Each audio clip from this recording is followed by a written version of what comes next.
আমরা যাচ্ছি ঘুরতে। আজকে দিন সারাদিন বাসায় ঘুমাইছি, এখন এই যে দুই চ্যাপ্টারকে নিয়ে ঘুরতে বেরোয়েছি।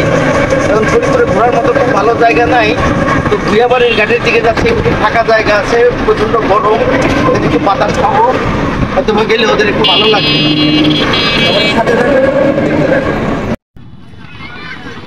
আমরা চলে আসছিলাম এই ফরিদপুর ভুইয়াবাড়ির ঘাট, দ্বিতীয় পদ্মা সেতুর সামনে। এটা হচ্ছে দ্বিতীয় পদ্মা সেতু। দ্বিতীয় পদ্মা সেতু কেন বলবো, আমাদের ওই পাটটা হচ্ছে চর, এটা পদ্মা নদী, আর এই পাটটা হচ্ছে ভুইয়াবাড়ির ঘাট। আর এই যে ব্রিজটা হচ্ছে এটা চরের সাথে আমাদের যে মূল ভূখণ্ড ফরিদপুরের সেটা সংযোগ, এই জন্য এটাকে দ্বিতীয় পদ্মা সেতু বলছে, যেহেতু পদ্মা সেতুর উপর দিয়ে। এই জন্য আসেন আপনাদেরকে একটু ব্রিজটা দেখাই। ভুইয়াবাড়ির ঘাট থেকে এই যে এটা হচ্ছে ওই পারে যে চরের যে পোর্শনটা আছে সেটার সাথে মূল ভূখণ্ডের একটা সংযোগ সেতু এখানে করা হচ্ছিল। তো মাঝখানে এই সেতুর কাজ বন্ধ হয়ে গিয়েছিল, তো এখন আবার এই অন্তর্বর্তীকালীন সরকারের সময়ে কাজ আবার পুনরায় চালু হয়েছে। অনেকটা শেষ হয়ে গেছে, এখন পানির যে পোর্শনটা সেই পোর্শনটা এখনও কাজ চলছে। আশা করি খুব শীঘ্রই এই অঞ্চলটা এই ব্রিজের কাজটা শেষ হয়ে যাবে, এবং এই অঞ্চলটা ওই পাশটা আর কি, ওই পাশের জায়গার যে ভূমির যে মূল্য সেটাও বেড়ে যাবে এবং বেশ উন্নত হয়ে যাবে। কারণ এইখানটাতে নদী ছিল না, নদী আরও অনেক দূরে ছিল।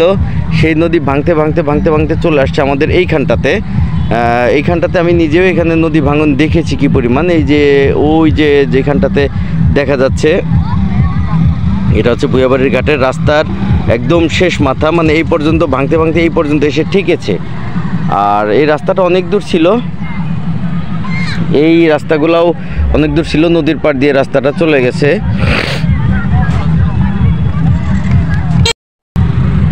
তো এই নদীটা আরও অনেক দূর ছিল, সেখান থেকে ভাঙতে এই পর্যন্ত চলে আসলে তো এটা যদিও এখন পদ্মা নদীর একটা অংশ, কিন্তু একসময় এই অঞ্চলটাতে পদ্মা নদী ছিল না, পদ্মা নদী আরও অনেক দূরে ছিল।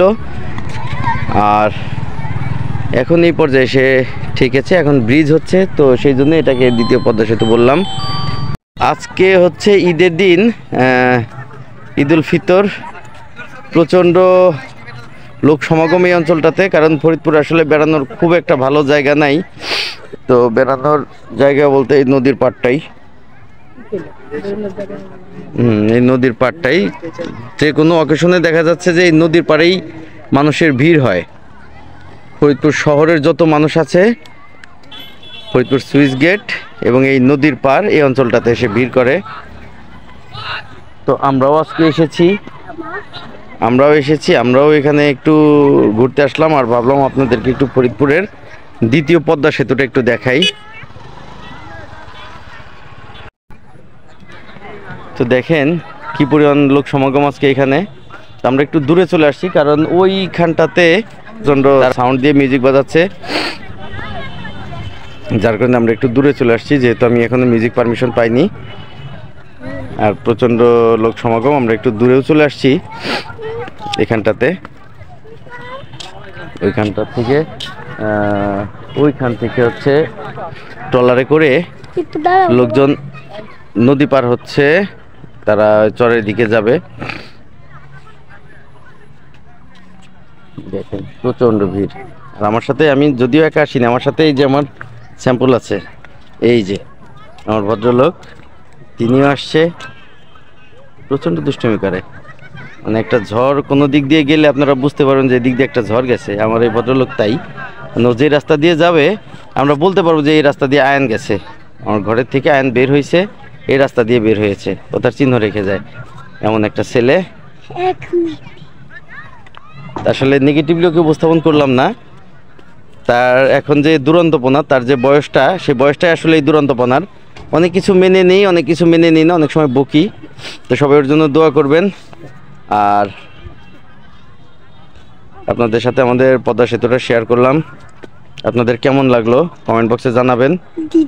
সবাই ভালো থাকবেন, সুস্থ থাকবেন, দেখা হচ্ছে অন্য কোনো ভিডিওতে। আসসালামু আলাইকুম।